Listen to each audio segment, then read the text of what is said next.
All right, we have a special guest with us about his film, Scooter LaForge, Life of Art. It's out on VOD now, I believe. Let's introduce Ethan Minsker. Hey, Ethan, how are you doing? Good. How are you, Alan? And it's Dante, right? Yes. Nice to meet you. Nice to meet you both. All right. Well, we've got some things to talk about. First is your film, and then we're going to talk about another film you're working on. But let's talk about Scooter LaForge, Life of Art. Tell us the story about that, or what is it about? So it's a documentary about a Lower East Side artist, Scooter LaForge, who is known in both art as a painter and also creating original one-of-a-kind bespoke fashion. So his fashion has been very popular with sells through Patricia Fields. Beyonce wears it. Justin Timberlake wears him. The Go-Go's, a lot of people from the Go-Go's. Blondie, it was like their official tour shirt. So very popular with a lot of punk rock and pop culture musicians and stuff like that, as well as his visual art and his painting has done a lot in the galleries and does pretty well at the art fairs and stuff like that. So I basically followed him around for 5 years and documented what was going on starting in 2019. And I even shot a little added stuff before the distributor took it in November. So I continuously updated the visuals. But it's a story about a queer artist and his artwork and how he survives and adjusts to what is happening currently. So we go through his life story, and then it gets up to date when COVID happens and how he pivots and survives through that. So it's like an inspirational story for people who love art and artists themselves. It gives a lot of helpful information out there. And and it's very experimental in the way that I make the films, with a lot of animation and stuff like that. Yeah, I mean, the animation, your style is very much in this film, and it blends well with Scooter's style. And the question I have is, how did the film come about? I know you've had a friendship with him in the past, probably a working relationship, it sounded like. What was it about his story that you wanted to make it into a documentary? So I made a documentary before this called Man in Camo, right? Camouflage. Which got nominated for an award at Award This, yes, which is where I met Dante and I believe Alan briefly, very quickly there. I made that film as kind of a test pilot, a prototype of what I wanted to push stylistically, where it's a whole documentary about my art process. And at the same time, I had a lot of people within the art community were like, you got to meet this guy, Scooter. You're really going to like his work. You guys are very similar. You're going to love each other. You should meet. And I kept being resistant. I don't want to meet this guy, because everybody keeps pushing him on me.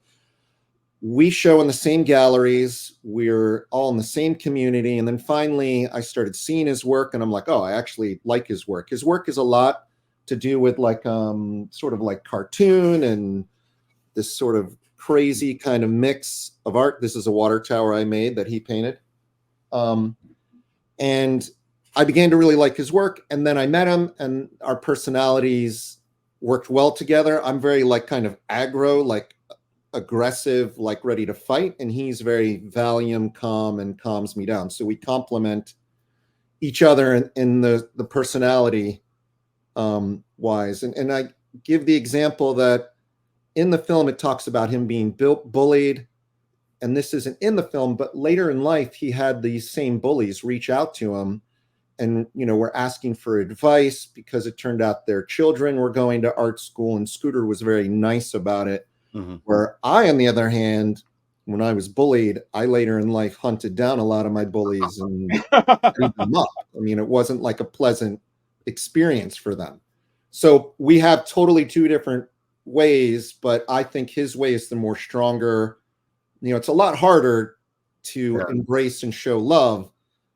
So I try to take his lessons in life and, incorporate that into myself. But he basically has, if you search Scooter LaForge, he's covered in he's been on MTV, he's on like lots of videos. And I approached him and said I would like to make a short film.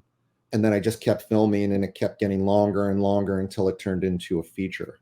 Mm-hmm. One thing that like I'm maybe a couple years older than Scooter, but well, how old are you? I'm 56. Okay, yeah, we're both, me and him are both 54. Okay, but the thing is, for him, being a gay man, knowing it very early on in life, I believe he said it was junior high, but to follow his life, to me, felt like it followed a lot of the history of the gay community throughout the 80s and 90s.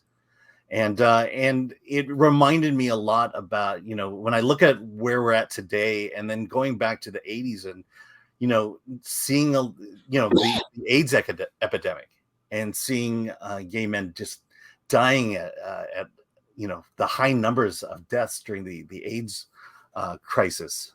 And to kind of see, it just reminds me of the struggle it was being a gay man back in those days, back in the 80s and 90s.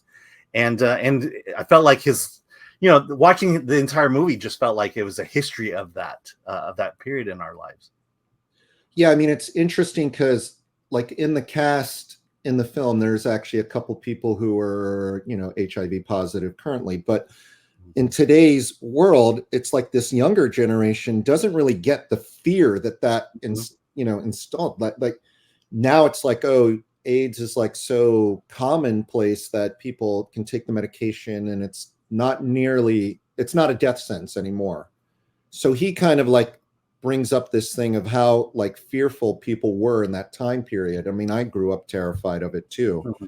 So, and it's an interesting story that he was always very careful with that. So he heeded the advice, and being careful, definitely helped that he is, safe and sound and all of that. But yeah, the film covers all of that sort of history. And I tried to make it that there were historical points throughout the movie. So he covers the AIDS crisis, even though he was kind of there in the 90s on the tail end of it. And then, we get to things like the George Floyd murder and how that affected the art scene in New York and COVID and all of that. And I get like, because the film isn't, it's not that far from that time period, that people are like, oh, obviously we know all of this. But I keep explaining to people, it's like this movie hopefully will last, 20 years from now, 30 years from now, and people will be able to look at those points historically. And without those references in the film, you might be a little bit lost. So it's a weird thing as a filmmaker to be like, okay, we're telling this film now, but we have to be conscious of the people in the future and how they will approach it. So the AIDS part is a little bit in there that, going backwards, that, the fear of AIDS and what a death sentence that meant, and activism around that, which is, sort of lacking now. A lot of that activism really did push a lot of, things within that community and stuff like that. Yeah. I mean, that's a really good point, because I think, when we sit in the here and now, it's easy to look at things and be like, yeah, no shit, Sherlock, right? Mm-hmm. But a lot of people even now didn't realize what a death sentence AIDS was back in those days. Like if you had HIV, you were dead. You were like, there was no pills, there was no cocktails, you were just gone. And to have that portrayed in the film, I think is important for people to see that, yeah, this is how far we've come from that, right? Just like maybe 20 years from now, we'll see how, the racial craziness that's been going on lately, like how far we're removed from that part. You know what I mean?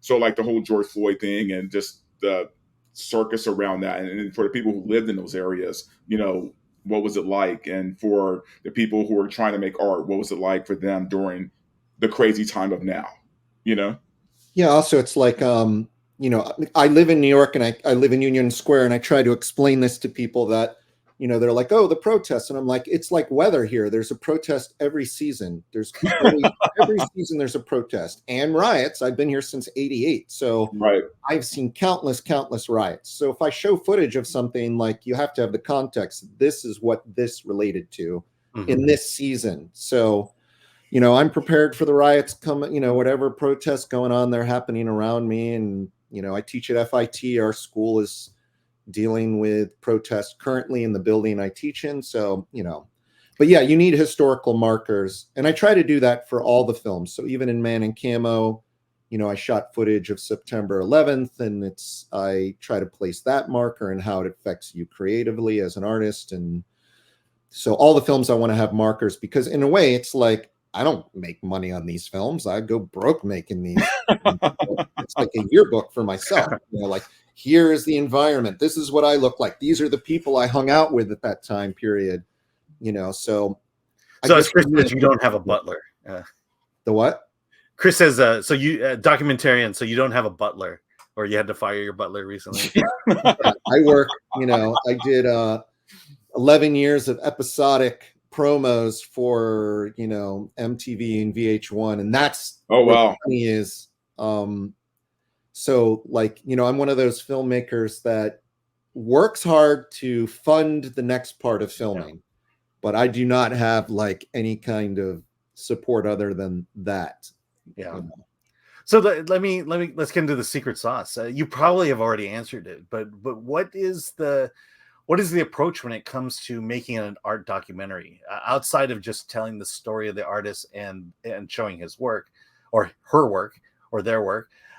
What is your approach to creating an art documentary?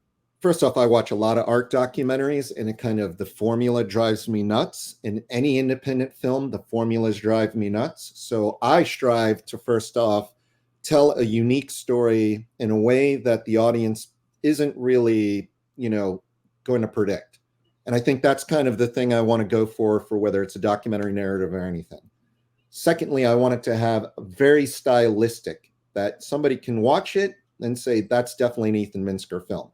You're going to have a lot of animation. You're going to have very, things that make you laugh, things that make you cry. So wait, I lost the question there. What is the approach to creating an art documentary? So for me, there's things like in the film, there's a thing going on currently in this neighborhood where old artists die and then their stuff is thrown into the trash and forgotten about. And so for me, as someone who makes art and creates stuff, see, there's little pieces of art right here I make, who make stuff and create, it's like, this is a bigger question that a lot of artists personally want to know. And people who are interested in art never really think about is what happens when you die.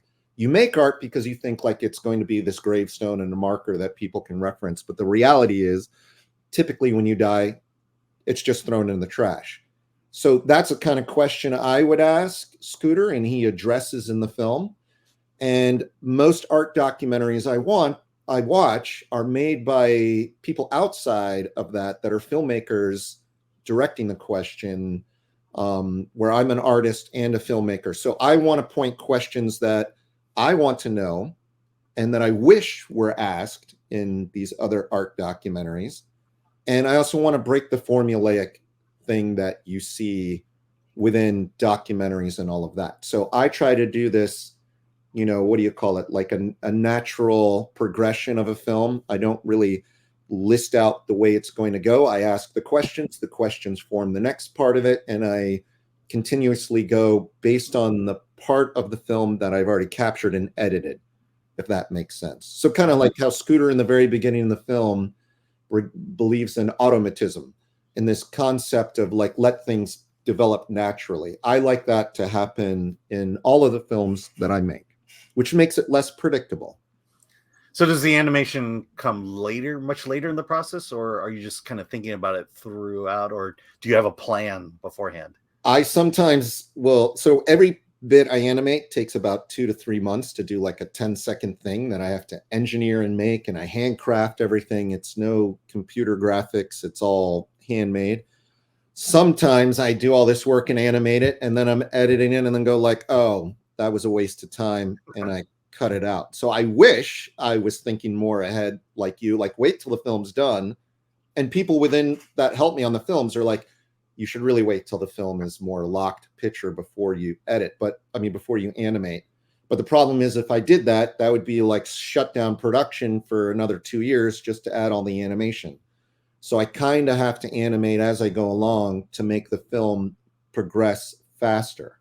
So, like if I'm shoot an interview, there might be 2 weeks between the next interview, or maybe a month. So I'm editing all that footage, and then I'm also animating to that. But yeah, some of the animation I end up losing because it kill your darlings, as they say. Yeah. All right. Well, we've got some questions in the chat, and let's go through those, and then we'll talk about a current project you're working on. Right. Mr. Tickle Trunk, what a fantastic suit!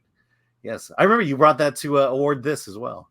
Yes, and inside of it has I'm packing a gun inside there. That's the secret protagonist movement, the art movement I used to be a part of. Yeah, this was a fabric I got from Moods fabric store. I brought it to Thailand, and they made it within like 2 days. This is my second camo suit. This is my Superman to Clark Kent. So every time I do an art event in New York or anything creative, I wear the camo suit, so it connects to all the art projects and films. And then when I don't want to be recognized, I just look like a scrub in my t-shirt, as you saw earlier in the morning when I was testing the video and all. Showed up 2 hours early. All right. From the nerd far away, that is quite a blazer, Mr. LaForge. Well, Mr. Minsker. I'm Mr. Minsker. LaForge is the star of my film. In your opinion, what in your opinion kills creativity and decreases the value of art?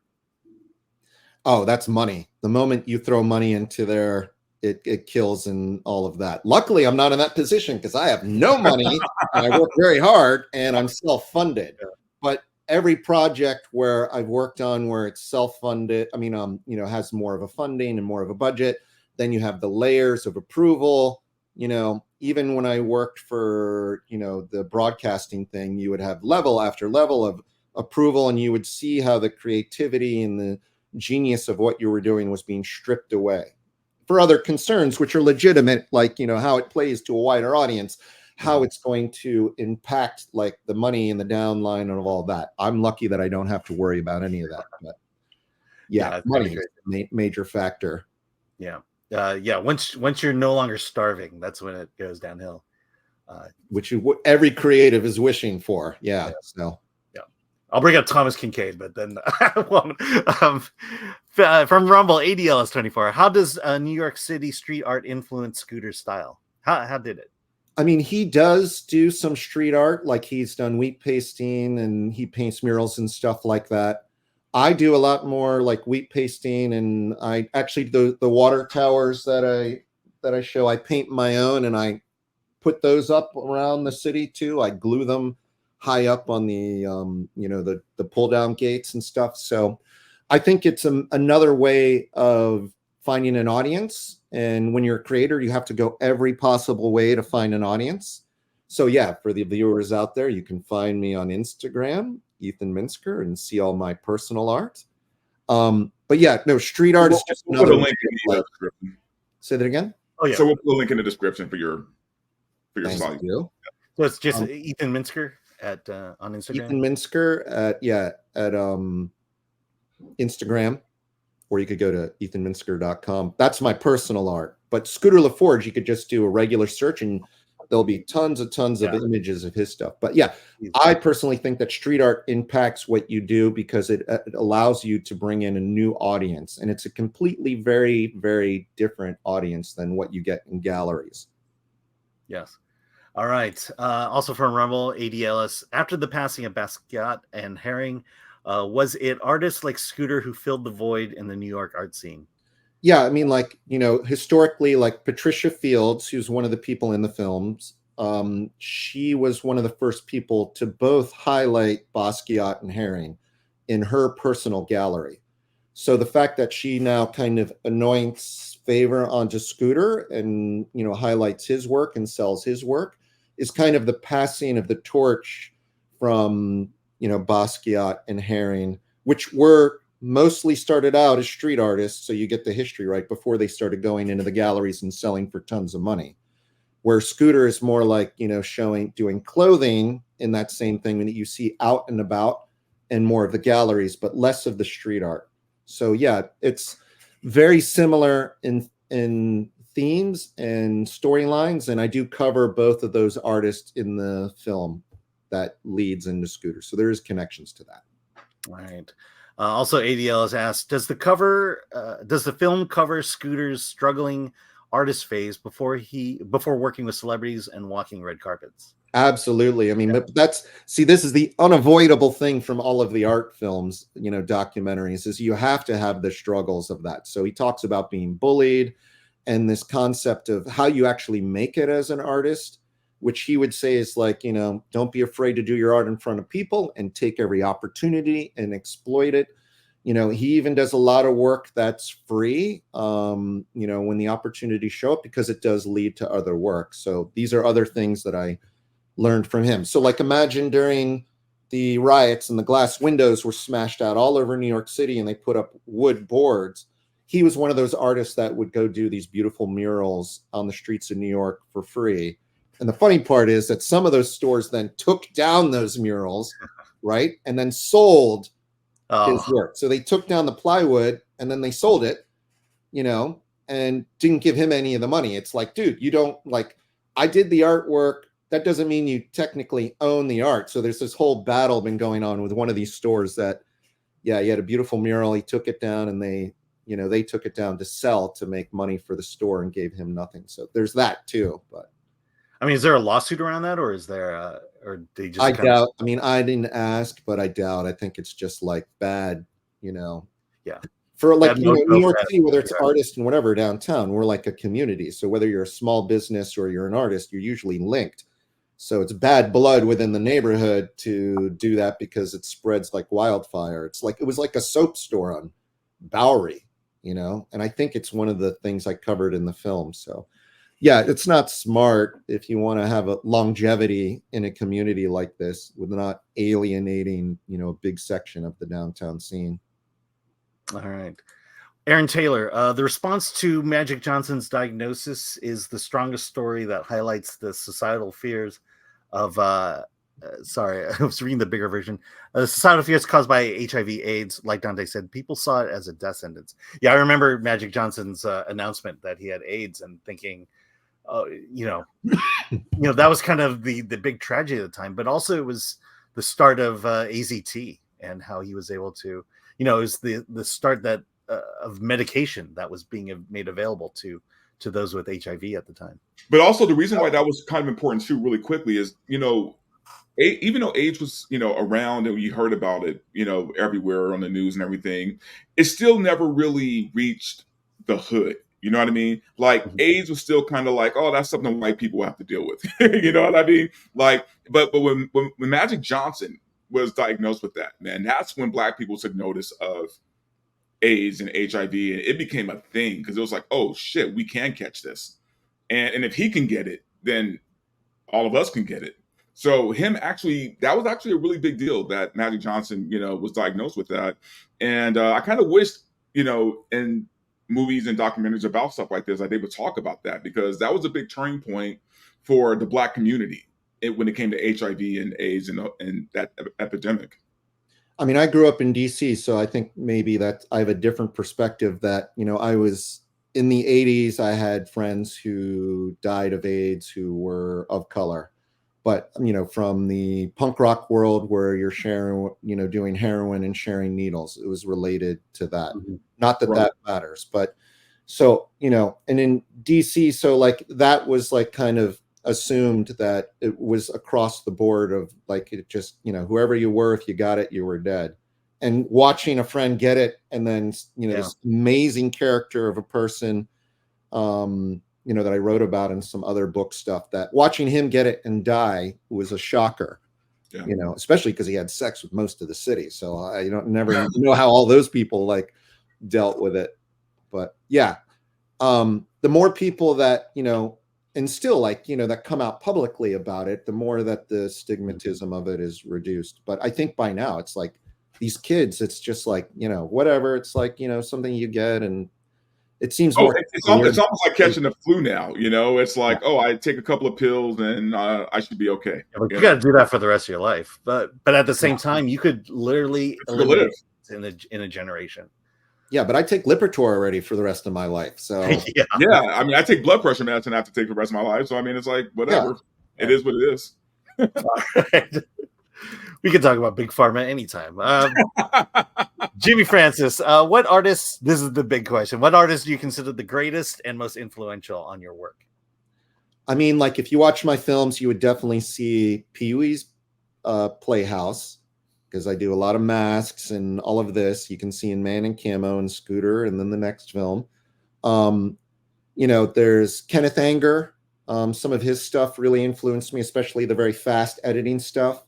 The Great Rock and Roll Swindle, like I watched that as a kid. The documentary, it's sort of fake, sort of real documentary about Sex Pistols, which has a lot of animation and weird parts blended into it.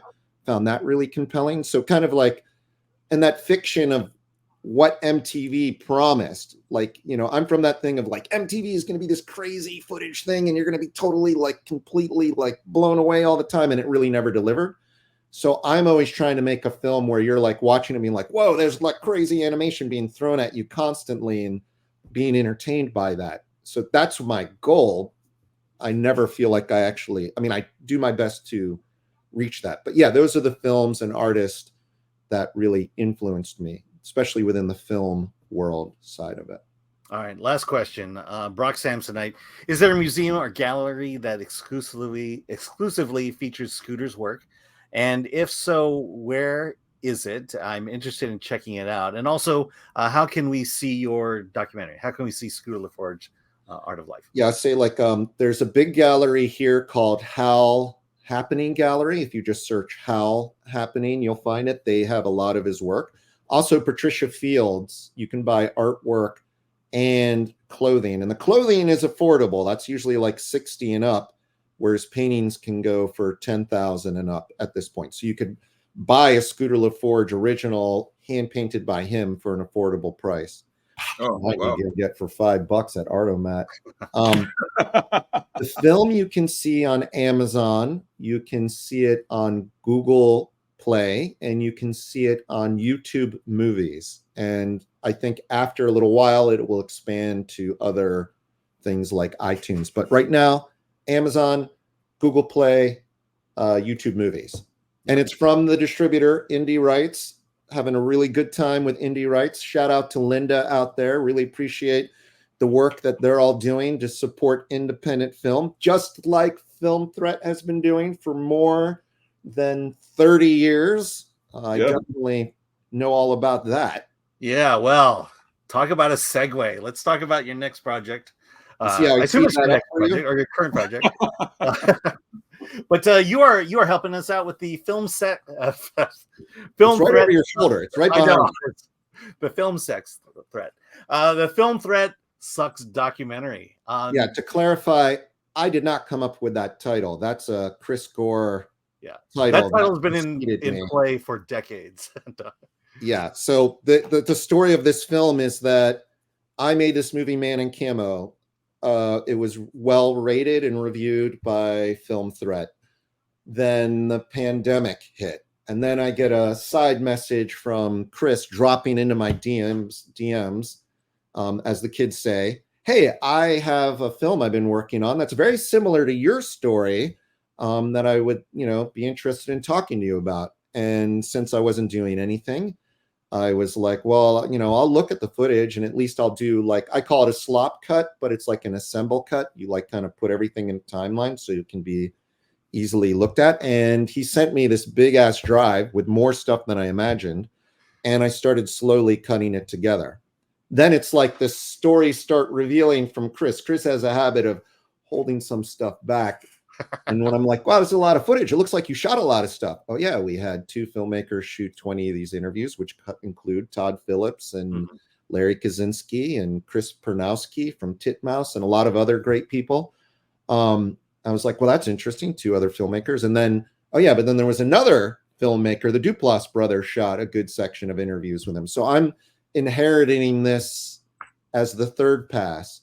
And then I shot more stuff. I interviewed people. I did my animation stuff. So we have a pretty decent rough cut right now.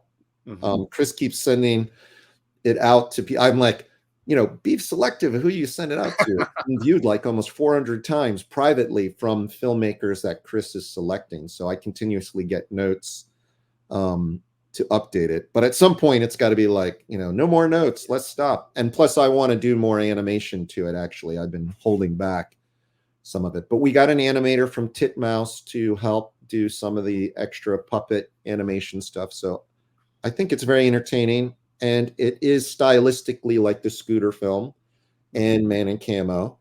So Yeah. I think we're going to do a Kickstarter, I believe, in May. Yeah, I believe May 1st is what I'm pretty sure we'll have more information on that. But there will be a Kickstarter. Just the realities of we need some help getting over the finish line. And, yeah, I mean, I think it's a compelling story, and it matches all the stories that I care about, which is the creative field and how you make something, how you start something as two filmmakers in Detroit, students, who decide, like, we're not going to just sit in class and watch film, and we love talking about film. We'll make a fanzine, and they make this very basic fanzine that slowly progresses into being a little more glossy, and then Larry Flint Publications decide to make a full magazine out of it, like a legitimate magazine. Me as a filmmaker in the late, early 90s was reading this magazine. So, it was influential in the filmmaker world, like pointing out and highlighting like the cinema transgression here in New York and everything from, Kevin Smith to Tarantino, all of these people before anybody even knew or cared about them. So Film Threat has been a very, very important part of the ecosystem of independent film, not just then, but today as well. Yeah. I mean, I'll say I saw a cut like long before even animation was in the discussion, but the whole start of Film Threat, not people don't realize Chris had a partner, and he interviews Andre Seawood, shout out to him. And it's just a great story of the two of them, and not only creating Film Threat, but what happened after that. And then I'll also say I feel like the stuttering John of the project. I came in to Film Threat way too. Oh my God, you're the heart of it now. Believe me, you're the center.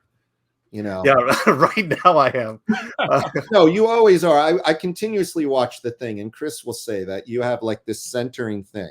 Alan is literally the backbone of. Yeah, you pull him off the edge, which he appreciates. It's the same thing with me and Scooter. So, I need that human Valium to keep me in check, and you're kind of, I think, Chris's human value. Yeah, we all have to be. Andre Seawood, who was the other creator of the original Film Threat, did music for the Scooter film, so he has a lot of tracks in the Scooter film. Anything that's sort of French, where you hear the singer singing in French, that's Andre Seawood's music.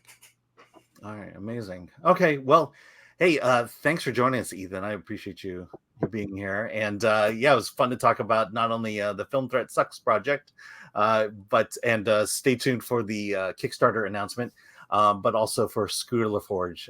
Is it Art is Life, right?